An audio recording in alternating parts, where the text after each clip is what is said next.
Mesdames les bâtonnières, messieurs les bâtonniers, mesdames et messieurs les vice-bâtonniers, mesdames et chères consoeurs, messieurs et chers confrères, je suis particulièrement heureux que je puisse ce soir siéger, moi qui ne suis pas grand-chose, entre deux académiciens, une secrétaire perpétuelle, ou pardon, Madame le secrétaire perpétuel, vous y tenez, vous avez raison, et Maître François Sureau, le seul avocat que l'on peut appeler maître sans être ridicule, puisque maître, c'est le titre que l'on donne aux académiciens.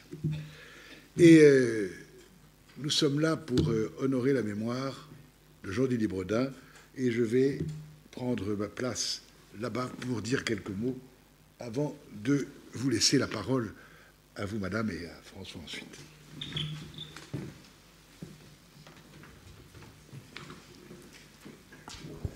Ce 1er septembre, qui est tout près de nous, fut évidemment un jour d'une profonde tristesse, puisque nous avons appris que Jean-Denis venait de s'éteindre au matin, au petit matin.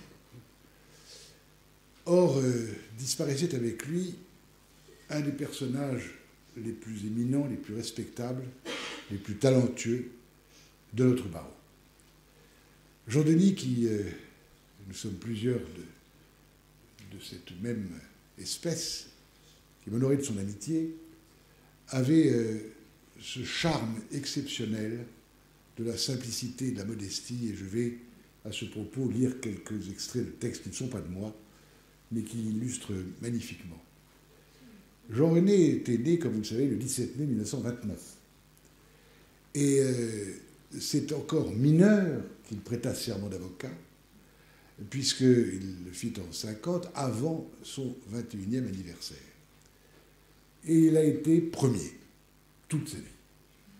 Après avoir fait des études de lettres et de droit à la Sorbonne, il a été d'abord docteur en droit, puis agrégé de droit, premier à l'agrégation, le plus jeune agrégé de France, et puis premier secrétaire de la conférence des avocats à la Cour de cassation et au Conseil d'État, et puis premier secrétaire de la conférence des avocats à la Cour d'appel de Paris, et il disait avec un petit sourire qu'il n'était pas de vanité, mais vraiment d'humilité, j'ai toujours été premier. Et c'était vrai. Et il l'est encore dans notre cœur en raison de ses qualités exceptionnelles. Il avait fait son stage chez Jacques Isordi.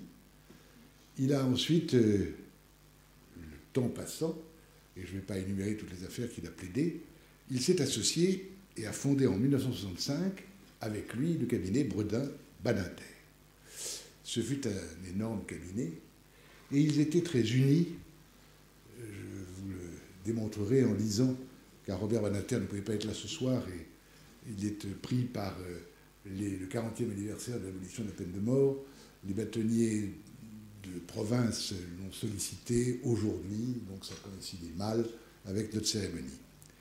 Mais il a épousé, avec Robert Badinter, la lutte, le combat contre la peine de mort. Et en 1976, au moment où justement éclate l'affaire Patrick Henry, il fait un article remarquable au moment où des magistrats vocifèrent, tonitruent, pour exiger la peine de mort, pour dire que c'est horrible. C'était horrible, en effet. Mais il écrit un texte remarquable en disant qu'il comprend fort bien que la famille, les proches, les amis de l'enfant assassiné horriblement puissent vouloir eux-mêmes une vengeance, la mort, dans des conditions les pires. Il comprend parfaitement ce qui est le sort de victimes ou de parents de victimes qui sont dans la douleur pour toujours, mais ça n'est pas le rôle de la justice. Et il s'aperçoit qu'au même moment, des avocats eux-mêmes embrayent le pas de la haine collective, et il fait cet article « Être avocat, messieurs ». Alors je ne vais pas vous lire tout entier, mais ce passage tout à fait remarquable, où il dit « La seule justification de l'avocat, c'est d'essayer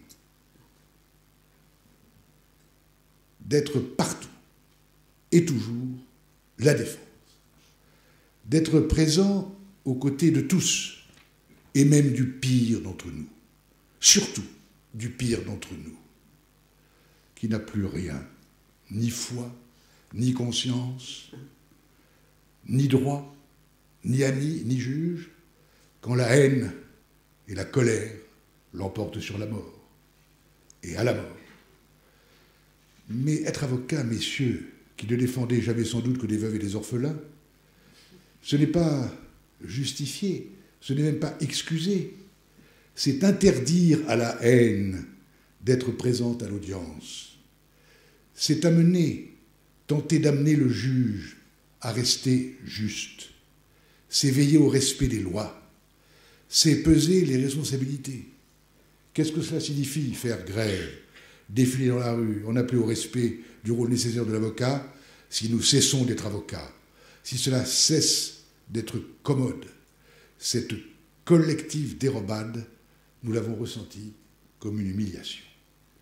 Et ce texte de Jean-Denis Bredin montrait bien la différence que nous connaissons comme avocats entre la défense de la personne et la défense du crime. On ne défend pas le crime, mais la personne qui s'en remet à nous, cette espèce de dépôt sacré de quelqu'un qui a commis le pire et ce qui nous rend le plus noble possible. Et Jean-Denis était rarement en colère, mais quand il l'était, comme dans ce texte, il l'était vraiment. Le reste du temps, lorsque Robert Badinter a écrit, après sa mort sur lui, il évoque justement cet être extrêmement modeste, qui ne s'emporte pas, qui reste extrêmement proche des autres. Les lettres qu'il écrivait aux uns et aux autres, j'en ai reçu de lui, comme beaucoup, étaient toujours d'une gentillesse, avec des formules amicales, extrêmement choisies et simples. Et Robert Badinter écrit, juste après la mort de Jean-Denis, « Il était né pour être le premier. Il s'en excusait toujours auprès de ses concurrents dépités. Je le revois si jeune, à son premier concours de la conférence du stage, dans l'ancienne bibliothèque de l'Ordre des avocats. Quelques phrases avaient suffi pour que nous connaissions le nom du prochain premier secrétaire. Performance plus rare encore, Jean-Denis Bredin avait été reçu premier à son premier concours d'agrégation de droit privé. Même le doyen Carbonnier, notre maître à tous, n'avait pas connu pareil succès. À l'époque, en 1957, il était le plus jeune agrégé de droit. Les concours se tenaient une fois tous les 2 ans et s'avéraient hérissés de difficiles épreuves. La forme importait autant que le fond. Dans ces exercices scolastiques, Jean-Denis Bredin brillait de tous les feux de la grâce académique. Et Badinter termine son article en disant « Adieu Jean-Denis, mon compagnon des années joyeuses de jadis ».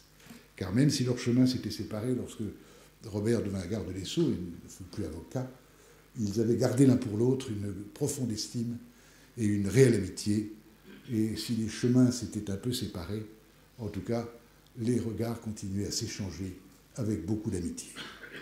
Et pour terminer, parce que je ne veux pas prendre trop de temps pour parler de Jean-Denis, Madame le secrétaire perpétuel parlera de l'académicien et François Sureau, lui, sera beaucoup plus nourri de réflexions, de formes remarquables et de cœur que je ne saurais l'être.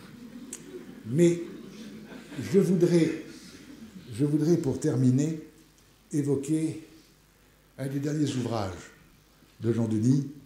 On a lu L'Affaire, qui était un livre remarquable sur l'affaire Dreyfus. On a lu son livre écrit Adieu le Fils. Et puis, avec tous ses doutes sur le religieux. Et puis, il y a un dernier livre qui s'appelle Mots et pas perdus. Et il imagine à la fin de ce livre, après avoir beaucoup parlé des avocats, il imagine un procès de 2098 qui va être le procès de la liberté, au nom de la transparence, au nom de la sécurité. Et c'est un livre tout à fait extraordinaire, un livre évidemment tout à fait imaginé dans une sorte d'angoisse du temps présent, avec les abus, effectivement, de tout ce qui, aujourd'hui, menace la liberté, depuis les volontés de nous espionner partout, jusqu'aux entraves. Je ne parle pas du pass sanitaire, évidemment, lui n'est pas une entrave, mais une précaution, mais toutes les autres raisons d'être inquiet pour la liberté. Et il termine son livre en disant ceci. C'est écrit, évidemment, en 2098. Qu'est donc devenue la liberté? On raconte que certains vieux, et même des jeunes, rêvent parfois d'elle, qu'ils croient la rencontrer, l'aimer, et qu'ils murmurent son nom.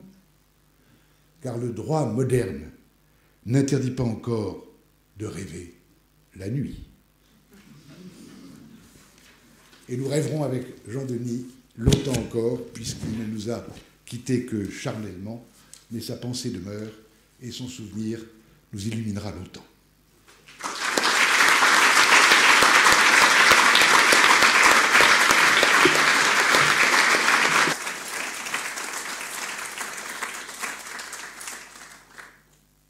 Madame le secrétaire perpétuel, je vous accompagne.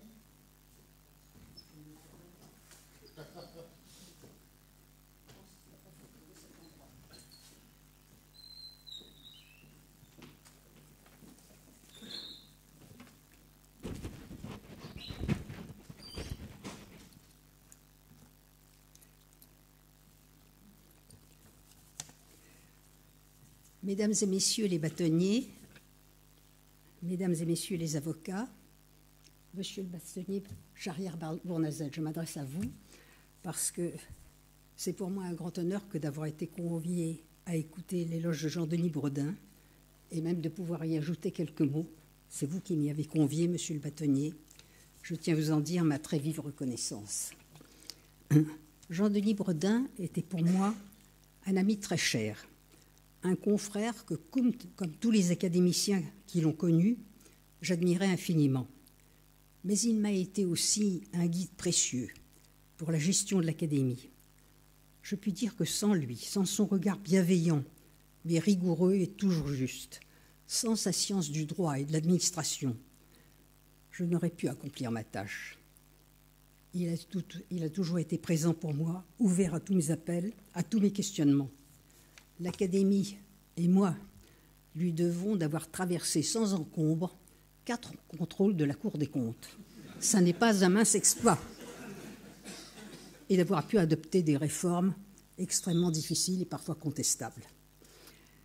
Les statuts de l'Académie nous imposent, pour saluer publiquement la mémoire d'un confrère, d'attendre le jour où celui qui lui succède vient prendre séance et prononce son éloge. En me conviant à m'associer aujourd'hui à l'éloge organisé pour vous, vous m'avez fait, monsieur le bâtonnier Charrière-Bournazel, un don inestimable. Jean-Denis Bredin aura eu une longue vie académique. Élu en 1989, il était à sa mort 32 ans plus tard notre doyen d'élection. Ce statut, ce titre, lui a paru extrêmement comique, mais il ne faisait que confirmer le respect et l'admiration que tous les membres de la compagnie lui portaient. Il fut élu, et ce n'est pas indifférent, au fauteuil qu'avait occupé Marguerite Yourcenar, première femme que l'Académie décida d'accueillir en 1980, après 3 siècles et demi de refus de s'ouvrir aux femmes. Il y fallut d'ailleurs toute l'énergie de Jean d'Ormesson, et la bataille qu'il mena alors divisa l'Académie. Jean-Denis Bredin avait compris très tôt qu'en l'élisant, pour occuper le 3e fauteuil, le camp vaincu 10 ans plus tôt comptait bien marquer que ce n'avait été qu'une bataille perdue et que son élection signifiait le retour à la tradition d'une assemblée masculine.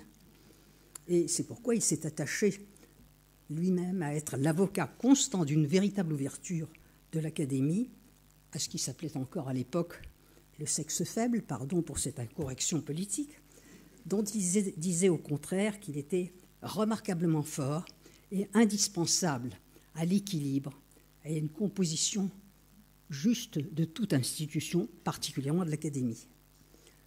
En l'élisant, l'Académie a appelé dans ses rangs un avocat, car les hommes de robe ont toujours tenu dans la compagnie une place éminente. D'ailleurs, le discours de remerciement d'un nouvel élu doit son existence à celui qu'a prononcé en 1640, l'Académie venait tout juste de naître, un avocat, Olivier Patru, pour lui dire son bonheur et sa gratitude d'avoir été appelé dans ses rangs. Ébloui par son éloquence, l'Académie a transformé cet exercice en usage.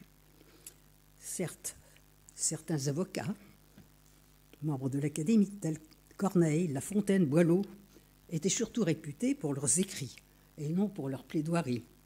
Mais dans son remerciement, Jean-Denis Bredin a revendiqué hautement son appartenance au monde des avocats et plus encore sa parenté spirituelle avec un très grand avocat qui avait quitté l'Académie depuis peu, Georges Izard.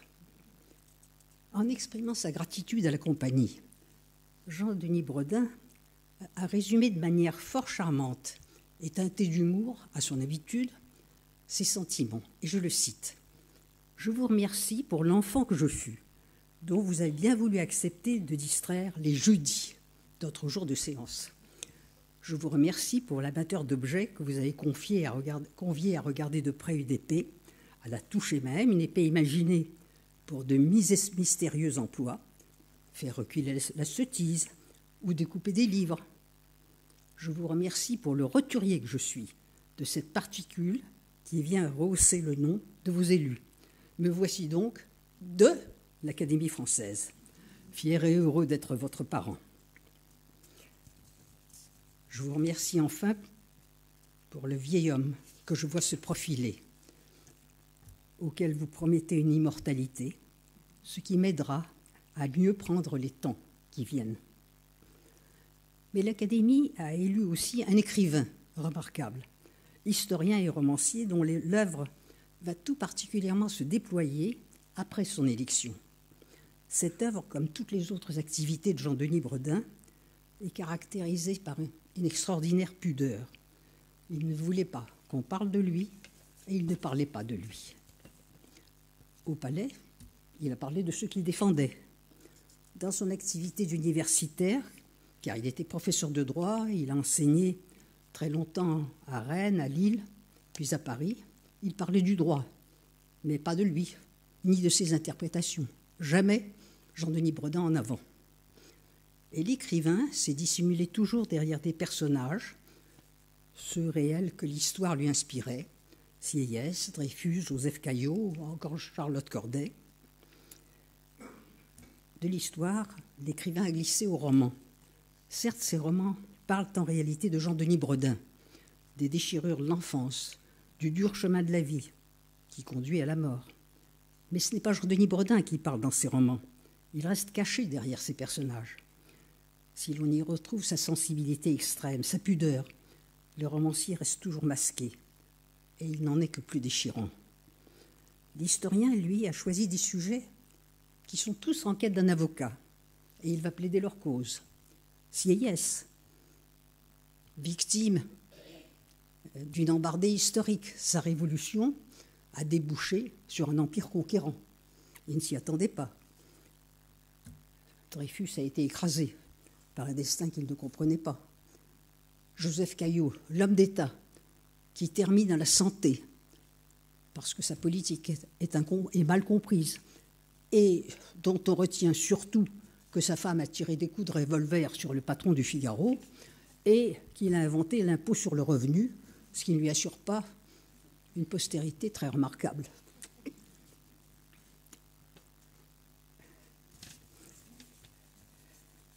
Ce qui importe à Jean-Denis Bredin dans ses plaidoiries pour des personnages extraordinaires, c'est de montrer la rencontre entre le personnage et l'événement, de prendre un personnage situé à un moment charnière, dramatique de l'histoire, un moment de bouleversement dont les esprits vont sortir transformés.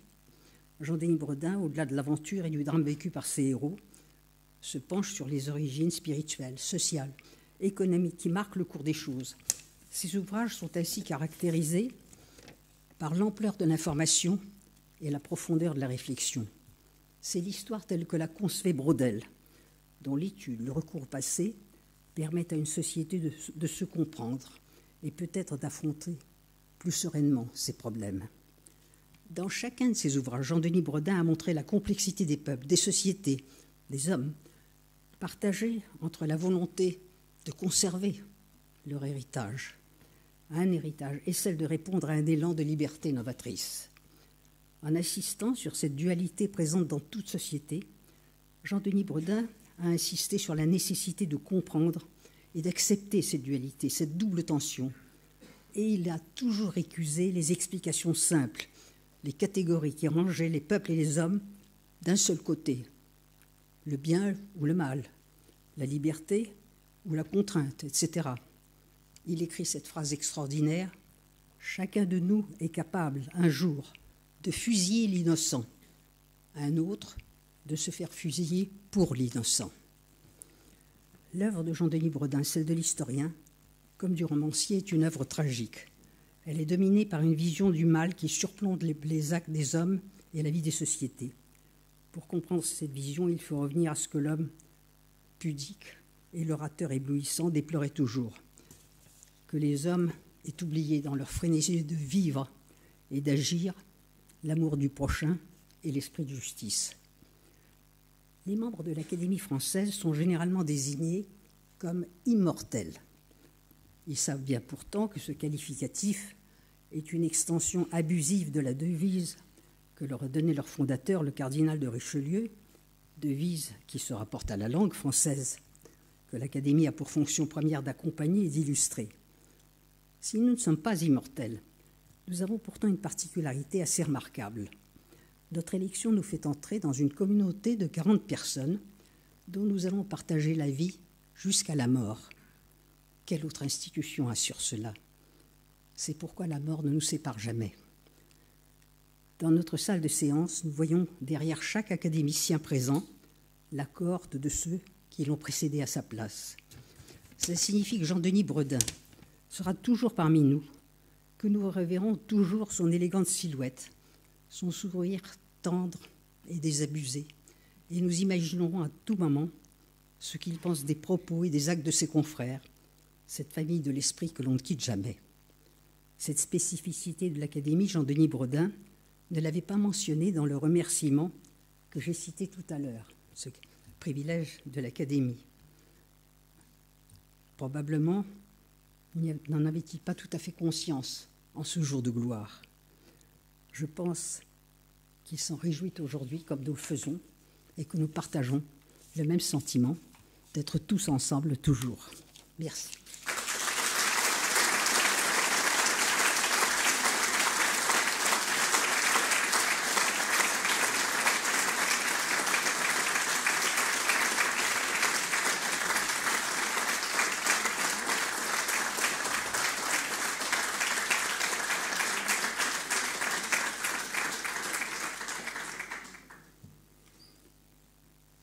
Ils s'en vont, les maîtres de notre jeunesse, et ceux qui s'en vont sur la pointe des pieds en ces temps de vacarme ne sont pas les moins précieux.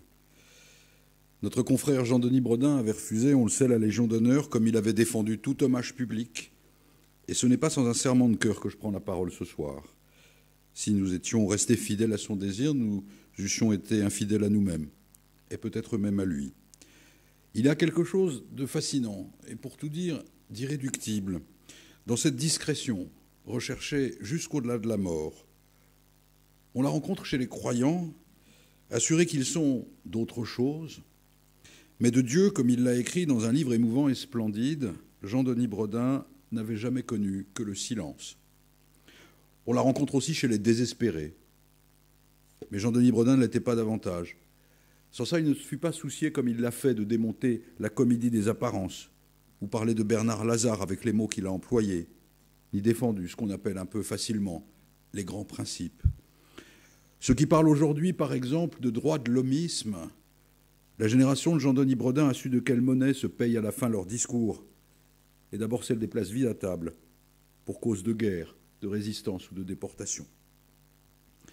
C'est par là que je commencerai, en ayant pour moi, par rapport à vous qui êtes tous, même les plus jeunes d'une certaine manière, mais anciens au barreau, que le souvenir de son amitié et une confidence à vous faire. Si j'ai tardivement, par rapport à vous tous, trouvé asile au barreau, c'est à lui que je le dois.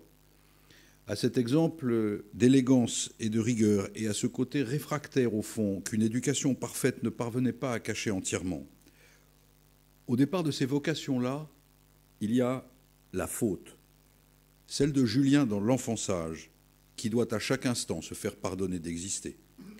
C'est pour lui qu'il plaidera, et pour d'autres, dira Pierre Moineau, qui, comme lui, sont coupables d'être innocents. Devant ce que Bernanos appelle dans la préface des Grands cimetières sous la lune la face hideuse de l'injustice, peut-être n'y a-t-il au fond que deux manières d'être un homme. La première consiste à désirer le pouvoir de réformer, pouvoir de juger. La seconde, à être cet enfant, cet éternel enfant qui tire par la manche le vêtement des grandes personnes et leur fait remarquer précisément l'injustice qu'ils se refusent à voir. Jean-Denis Bredin est resté cet enfant-là. Il a pris cette voie-là, celle qui permet de s'effacer, qui convient à tous ceux qui n'ont pas d'ambition, et qui l'a fait occuper chez nous, comme dans ses livres, cette place comparable à nulle autre, dans un coin du tableau. Mais tout d'un coup, le tableau nous devient un havre où reposer le regard de toutes les duretés du monde, simplement parce qu'il est là. De là peut-être que nous étions nombreux à parler de lui en usant de son prénom. Non pas seulement par souci d'afficher notre familiarité avec une gloire de notre métier, c'est-à-dire que depuis que je suis rentré au barreau il y a une trentaine d'années, j'ai toujours entendu parler de Jean-Denis d'une part et de Badinter de l'autre, tant Badinter décourageait par son aspect transcendant des familiarités de cette nature. Mais si on l'appelait Jean-Denis, ce n'était pas seulement à cause de ça, pour nous mettre en avant, en quelque sorte, mais aussi mu par une espèce de souci étrange que j'ai remarqué chez de nombreux confrères, alors que nous vivions de l'exemple de son talent, de le protéger en quelque sorte contre les périls qui menacent une âme sensible. Prononçant l'éloge de Marguerite Yourcenar à l'Académie, il me semble que Jean-Denis Bredin a aussi parlé de lui-même lorsqu'il a dit « Je ne crois pas comme ils croient, je ne vis pas comme ils vivent, je n'aime pas comme ils aiment, je mourrai comme ils meurent. » Le cœur se serre à relire aujourd'hui ces mots. Comme le Saint-Loup de la recherche du temps perdu, marchant de profil pour offrir moins de prise au regard, Jean-Denis Bredin a passé parmi nous sans jactance. Mais ce silence qui suit son départ reste peuplé des grandes choses auxquelles, sans avoir l'air d'y toucher, il avait attaché sa vie. Et d'abord, comme il l'a dit en quelques mots en parlant de Georges Isard, l'honneur d'être avocat. Ce fut pour lui la seule manière, en définitive, d'élever la protestation de l'enfance contre le monde impossible des grandes personnes. Comme on sait, la politique l'a retenu un moment. Il paraît qu'encore enfant, précisément, Léon Blum l'avait pris dans ses bras en lui disant « Tu seras président du Conseil ». Mais il disait qu'il s'était vite désabusé en entendant le grand homme prédire le même destin successivement à l'ensemble des petits garçons qui étaient là. Ce fut le barreau d'abord, l'histoire et la littérature ensuite. Pour le barreau, bien sûr, le formidable talent du civiliste, mais aussi le souci des libertés publiques, l'horreur de la peine capitale ou des procès politiques, tous ces combats menés avec Philippe Lemaire, son beau-frère, ou Robert Badinter, combats menés sans désemparer jusqu'à la fin. Quand il y a quelques années, le législateur décida qu'on pouvait maintenir un condamné en prison après l'expiration de sa peine. C'était l'effarante rétention de sûreté au nom obscène. La voix de Jean-Denis Bredin fut, on s'en souvient, la première à s'élever. Cela restera la surprise d'une génération, sûrement de la sienne, et de la mienne peut-être aussi, d'avoir vu dans le même temps et du même mouvement la droite récuser l'héritage de la liberté et la gauche récuser son projet émancipateur. Et par liberté, je n'entends pas seulement le souci des droits personnels, mais cette conception mystérieuse qui l'animait tout entier, par laquelle le souci des libertés d'autrui fonde presque à lui seul l'existence du citoyen, l'efficacité de la démocratie représentative et, pour tout dire, la dignité d'une civilisation. Et je ne sais trop ce qu'il aurait pensé du moment où nous sommes, où la fièvre des commémorations nous tient, y compris celle de l'abolition, pendant que d'un autre côté, le sens disparaît des institutions que l'histoire nous a léguées, la séparation des pouvoirs battus en brèche, les principes du droit criminel rongés sur leur marge, la représentation abaissée, les libertés publiques effacées dans la succession des états d'urgence, la police partout et la justice nulle part, comme disait le vieil Hugo sur son île, le citoyen réduit, pour finir, à n'être plus le souverain, mais seulement l'objet de la sollicitude de ceux qui le gouvernent et prétendent non le servir, mais le protéger. Dieu que ce mot est abject, sans que l'efficacité promise, ultime justification de ces errements, ne soit jamais au rendez-vous. Et je pense qu'il ne se fut pas contenté seulement de l'indignation, lui dont la bêtise n'était aucunement le fort. Avant tout le monde, il avait prévu les conséquences du règne de la transparence, le viol de l'existence, les mises au pilori, tout ce grand bal funèbre de l'innocence vengeresse donnée sur une terre brûlée où rien ne subsiste. Tocqueville le disait dans une phrase accablante, « La souveraineté du peuple se cache au tréfonds des institutions les moins libres ». Dans son œuvre d'historien, Jean-Denis Bredin n'a cherché de rechercher toutes les causes dans leur étonnante variété. À propos de l'affaire Dreyfus ou de la vie de Caillaux, il a su montrer comme personne la double nature des Français, tantôt attachés à l'immobilité de leur héritage, justice et injustice mêlées, et jusqu'à la sombre passion de l'antisémitisme, tantôt portés avec ardeur à la liberté. La guerre, la Shoah, la fin de ce qu'Aron appelait les religions séculières, nous ont sans doute amenés à ce point où nous ne voyons plus les avantages de la liberté, où ces promesses nous paraissent sonner creux, où nous ne voyons pas davantage à quoi ressemblerait un monde qui aurait entièrement cessé d'y croire. De cela, le pessimisme foncier de Jean-Denis était pleinement averti. Il a pu dire quelque part que le plus beau de la vie d'un homme est ce qu'il a manqué. Il pensait sûrement l'inverse de la vie d'une nation, et spécialement d'une nation comme la nôtre. Ce mendésiste aura vu disparaître la démocratie représentative, cet avocat la présomption d'innocence, et ce grand juriste l'esprit même de nos lois. Je ne pense pourtant pas qu'il soit mort désespéré. À la fin de son livre sur Bernard Lazare, il l'a montré exposé au silence de l'oubli, mais convaincu de s'être accompli en écoutant sa conscience. Si nous sommes ici ce soir tous ensemble, c'est parce que nous nous sentons tenus par un serment informulé mais plus précieux que celui que l'État requiert de nous de temps à autre. C'est un serment que nous dicte à la fois l'amour de notre pays et l'amitié pour celui qui nous a laissés bien seuls. Ce qui s'en va, avec Jean-Denis Bredin, nous voudrions que ce ne soit pas à jamais.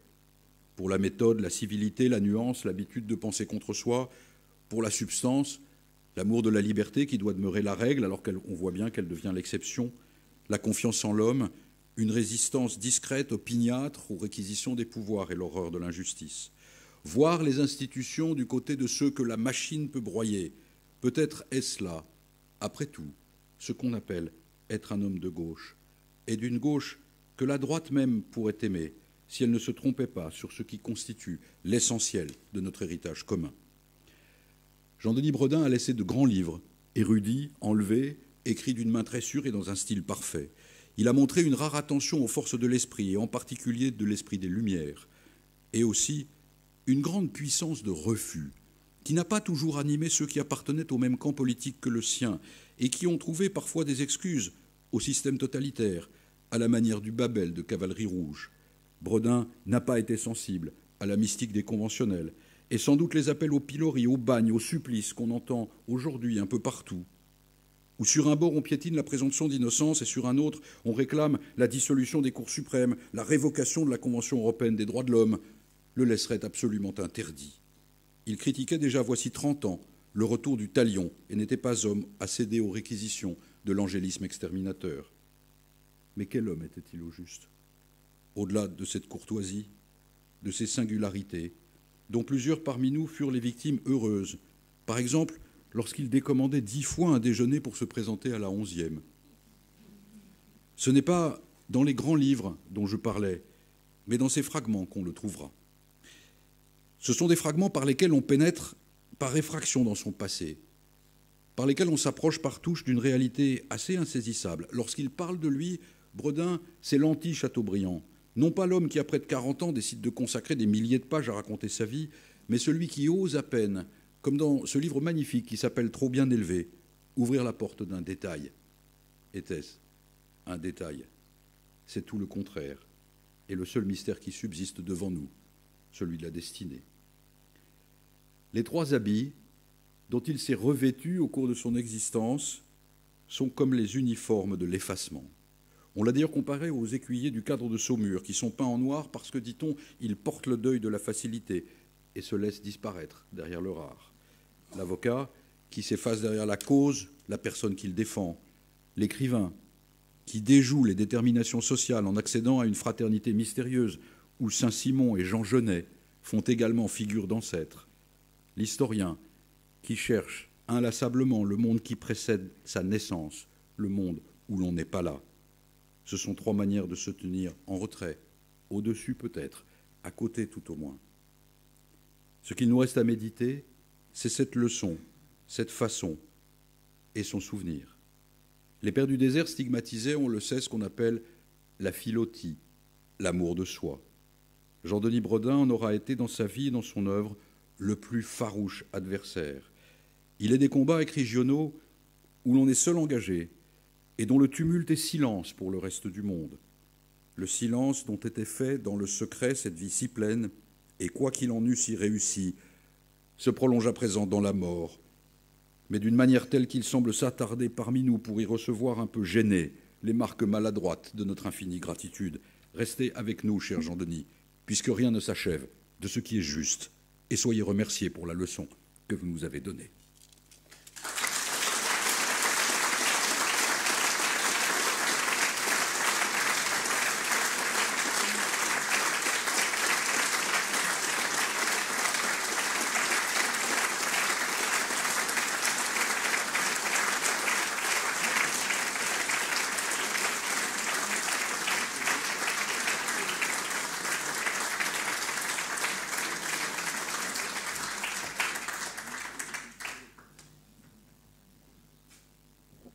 Je voulais, chère Janine, cher Frédéric, cher Dominique,